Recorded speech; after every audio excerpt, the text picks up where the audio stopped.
Hey VC, what's up? It's me, yours truly. I am back to post a quick video here.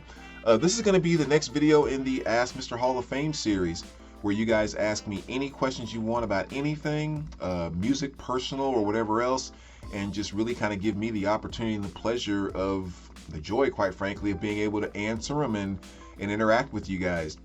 As always, I want to remind everyone, please do not leave any questions on this video. Go to the video link down below and leave all the questions on that video. That way I have them consolidated all to one place. As I answer them, I put a thumbs up and a heart. It's just easier to keep track of what I haven't answered yet. And yeah, it just makes it a lot easier that way. And I also want to thank everyone who recently left some questions over the past week or so, because I had gotten through all of them. So I appreciate you leaving some more so I can come back and do another video. And please, if you have any other questions, do not hesitate. I don't care if you've already asked 3, 4, 5 times. Please go back and leave them. If you've never asked a question, would love and more than welcome you to kind of go over and leave a question for me, because I so enjoy doing these for you guys. So let's just kind of jump right in here. I'm kind of starting off in the middle this time.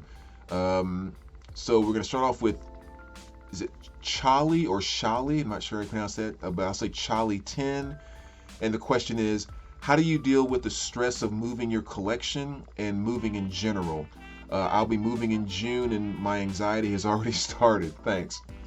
Yeah, moving is definitely a very stressful thing for sure. I think, in the past 12 years, I've moved myself / my collection 1, 2, 3, 4, 5, 6 times. Well, 7 if you include moving from upstairs down here. So yeah, I've definitely been through that process a lot. So, not knowing, exactly what you're dealing with, like how much stuff you're moving in your house overall, how big your collection is that you're moving and all of that. I'll just kind of give you some insight on kind of how I do it and what has made it easier and having less anxiety for me. The first thing I would say is, number one, for me, it's always so much easier when I move my collection separate from the rest of the stuff in my house. And what I mean by that is not taking different trips, but what I mean is I do one or two things.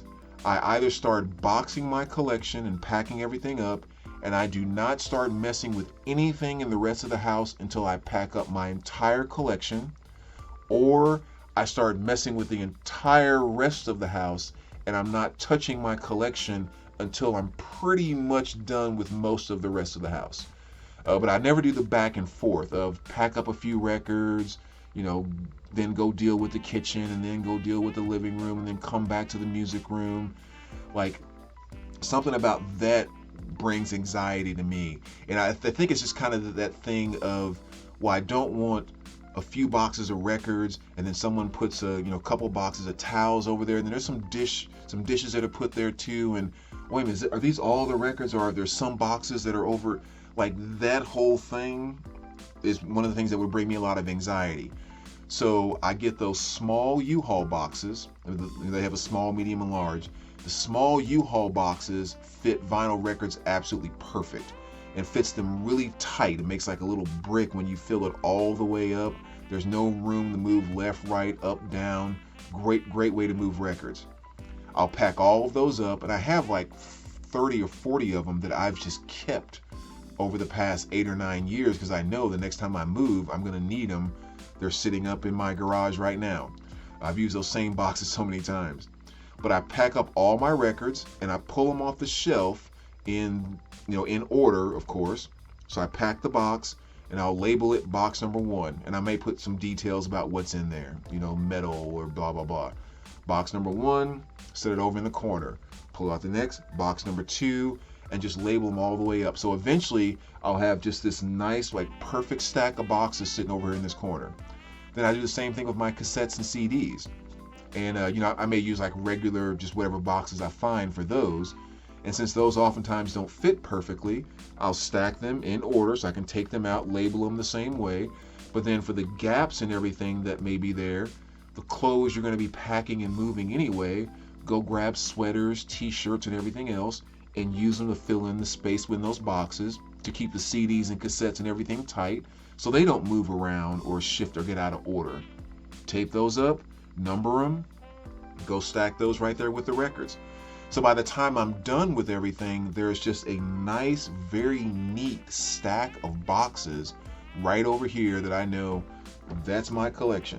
Nothing is lost inside of anything. No boxes are getting crushed that shouldn't get crushed, or, you know, these are the tinder boxes, these boxes over here. And then I deal with the rest of the house doing whatever. So then when I get to the new place, I do the exact same thing. I take all those boxes, they get stacked against one wall or in one corner by themselves. Don't put any other boxes on top of it. Don't stack anything else. This is just music collection space. And I'm telling you, like, for myself personally, that keeps so much anxiety away from, is something being crushed under a box that shouldn't be crushed under? Is something going to fall on a box that shouldn't even be near that box to fall? Like, who set this, I don't know, this humidifier on top of a box that has records in it? Well, if the humidifier starts to leak or something, you know, just like all that stuff is off the table because everything's over here. I can see it. Everything is fine type of thing. So, and so when I get to my new place, my music rooms, the first thing I always do, where's the stereo going? Because everything's going to basically be based around that. Where's the stereo going? And so oftentimes I will go in and completely set up the stereo before anything else in the room whatsoever. The room can be almost empty. Stereo set up, speakers, you know, everything's connected, sitting right where it's going to sit. Then I'll bring in all the empty shelves, you know, pretty much the calyx that most of us use. And I'll just kind of play around in the room as long as I need. Rearranging them, maybe I'll stack a couple over here. No, I don't like the stack. Maybe I'll try an L thing here. No, that's not working. Maybe I'll try extending out here. Okay, that's it right there. I think that's it. Yeah, that feels good. Great. Go get box number 1.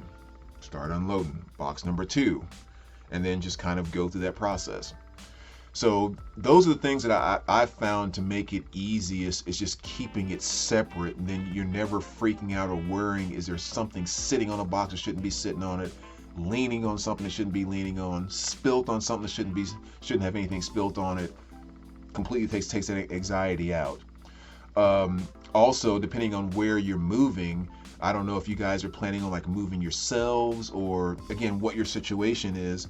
But for me personally, I hire a moving company to just move my big furniture and my music collection. And then the rest of the stuff, I just move myself like a regular move. Because frankly, if it wasn't for my music collection, I wouldn't have a heck of a lot to move. It seems like pretty easy. But yeah, I hire them. So basically I have 3 guys that come there that just come and pick up these records and carry them into the new place. And I don't hesitate to tell them, hey, there are vinyl records inside here, you know, kind of sensitive with the corners and stuff like that. So I just want to kind of let you guys know. And if at all possible, you know, if it's June, July, in the summer or whatever, you know, you guys know the best way to pack a truck. So, you know, do what you know works. But if there is any way possible, try to make these kind of the last things that you put on, so they can also be the first things off, so they're not sitting in the sun, you know, the least amount of time. I'll mention that kind of stuff to them. And I won't hesitate to sit there and watch either. Actually, I take that back. I'm usually gonna watch. I'll usually help. You know, while they're carrying boxes down and everything, I'll be grabbing boxes of vinyl and carrying them down as well. Because number one, it puts me right in the mix where I can see what's going on with them the entire time, and they know I'm there, so they're not mishandling anything. And number 2, if I can carry 10 of the boxes down myself, I just cut down on time I'm paying them to do it as well. So I don't know if that helps or not, but those are just kind of a few of the things that really, really keeps my anxiety down. It's just at all times being able to see and know there's my collection and everything is fine. So hopefully that helps out a little bit. Moving on here to Dave, Vinyl is Better. Wondering what cartridges and needles you use and what's been your favorite so far. I've used a few different ones. I mean, I've definitely had my fair share of the 2M Reds, you know, the Mrhoffame 2M Reds. I think I've had like 3 of those. Right now, the 3 turntables I have down here, I have the Nagoko HPM 110 or HP 110, the 2M Red on my MCS, and the 2M Blue on my QL5. And I guess as far as which ones I like best, what I've kind of noticed is Uh, the 2M Red is kind of like just the absolute solid workhorse. You know, whether you're playing very, very nice audiophile type of vinyl, or you have some stuff that's a little bit, you know, kind of rough and that type of thing, the 2M Red just seems to be kind of like the solid workhorse that does a pretty good job of playing everything, you know, pretty good. So very solid cartridge, and definitely worth the money. The 2M Blue seems to be more sensitive than the 2M Red. So what I found when I got the 2M Blue was like the details that were being picked up in like the Tone Poets and, you know, different or other audiophile type of pressings. I could hear details here and there that I didn't necessarily hear with the 2M Red. So it was a lot more sensitive.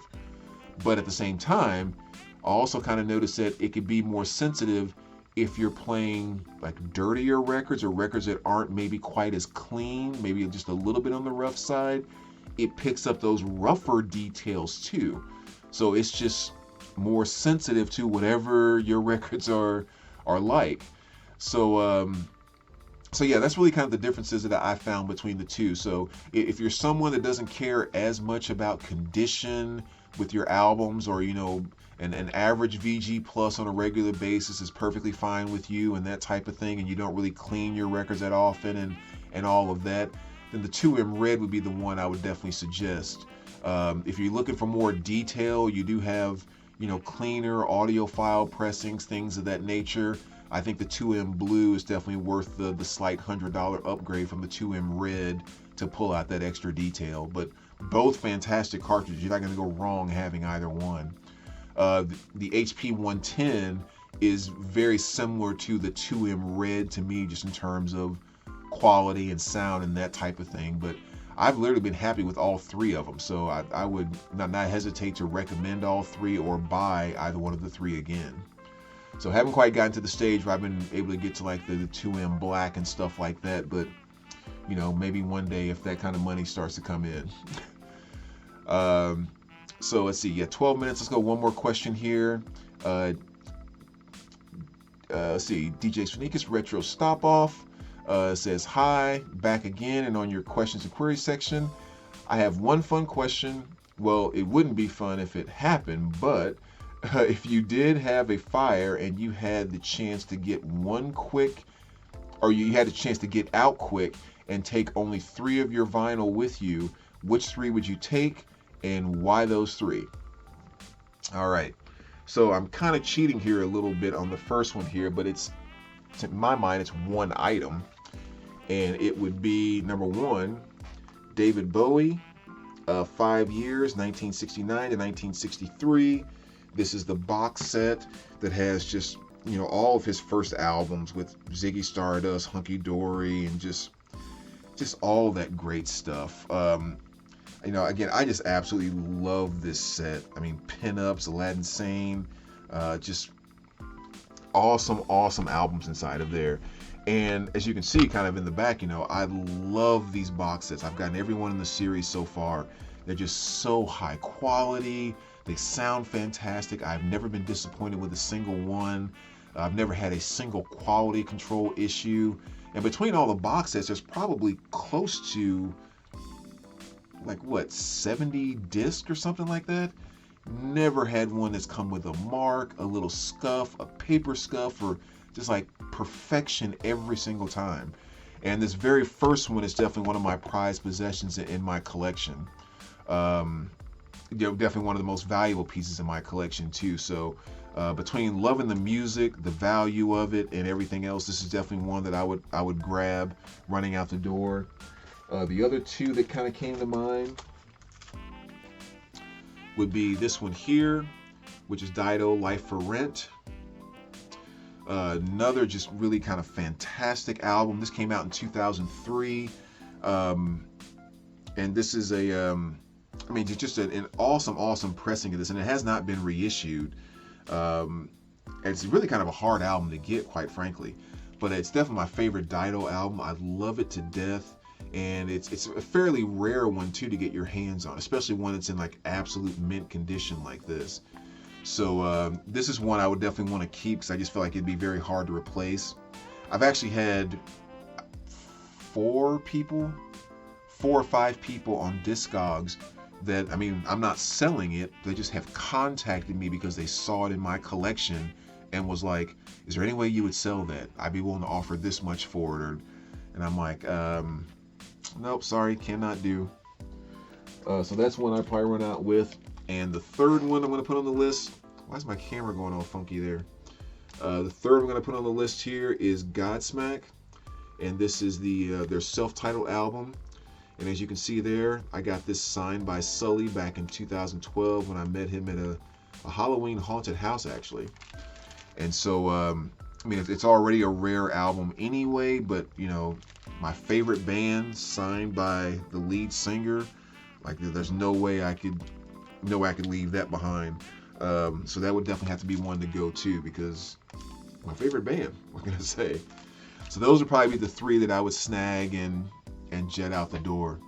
Yeah, that would be horrible, but anyway, so there you go, VC.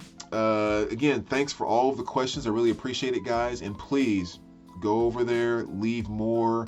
I love being able to continue to do these more often. And as always, thanks for watching. Thanks for asking. And we will talk to you soon. All right, take care, VC.